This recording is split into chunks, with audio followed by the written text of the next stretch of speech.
Bonjour. Pourquoi évaluer les capacités cognitives de nos étudiants ou de nos élèves? Notre objectif général, comme tout enseignant, toujours, c'est d'essayer de comprendre les leviers de réussite ou les difficultés à surmonter. On s'appuie sur quelques constats. D'abord, les notes ou la validation de compétences n'est absolument pas incompatible avec également la mise en évidence des capacités cognitives. Deuxième idée, c'est que la recherche a tendance à atténuer vraiment la frontière entre les évaluations formatives ou sommatives.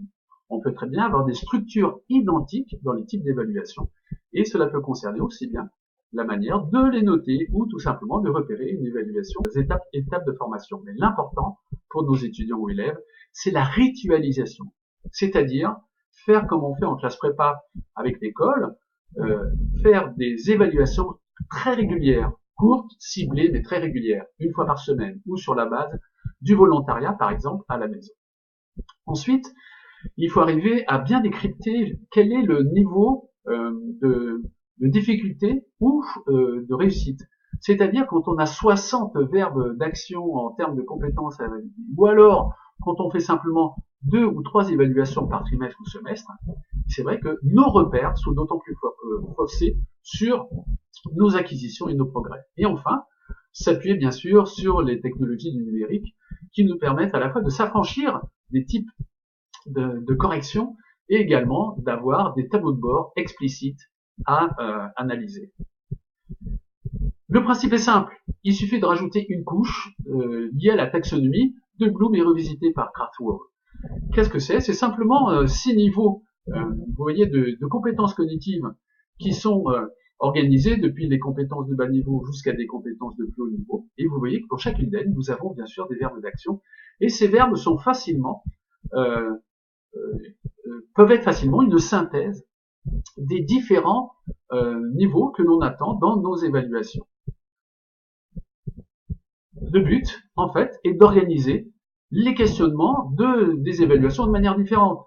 Par exemple, ici, dans la question que je vais poser, je sais qu'elle touche la capacité de la compréhension. La question suivante sera plutôt axée sur l'analyse. En fait, le fait de découper ou de réfléchir à notre questionnement en fonction de cette taxonomie de Bloom-Krathwohl ne remet pas en cause du tout les évaluations que l'on veut mettre en route, mais elles nous permettent de cibler le niveau de capacité cognitive que l'on recherche.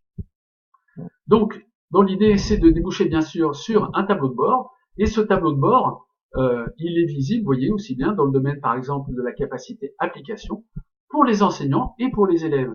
Et sur l'ensemble de l'année, on voit parfois, ou comme ici, une évaluation globale, ou alors directement, comme par exemple dans l'application PREPS, P-R-E-P-S.fr, que vous pouvez trouver en ligne, vous avez le fil de ces évaluations. Là, je l'ai pour, par exemple, une élève, et ici, je peux très bien l'avoir pour la classe entière.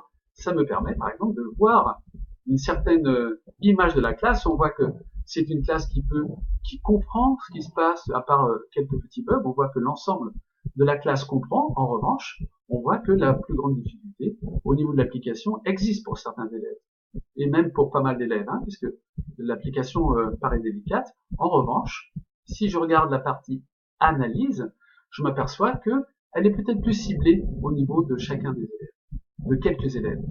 Alors, chaque élève, lui, a sa propre vision, bien sûr, personnelle.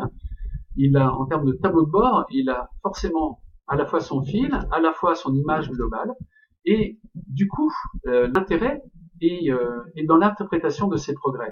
Et c'est là, justement, où les capacités cognitives servent. Le 6 sur 20, le 12 sur 20, la validation de la compétence a une autre signation, du coup.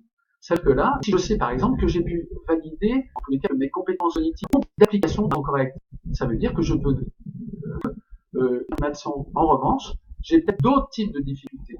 Et psychologiquement, il est plus intéressant pour un élève de s'appuyer sur ses points forts et de chercher à vraiment améliorer des points ciblés qui servent un peu comme de marge de progrès. Voilà l'intérêt de cette couche de capacité cognitive dans l'organisation de notre questionnement sur l'ensemble des évaluations.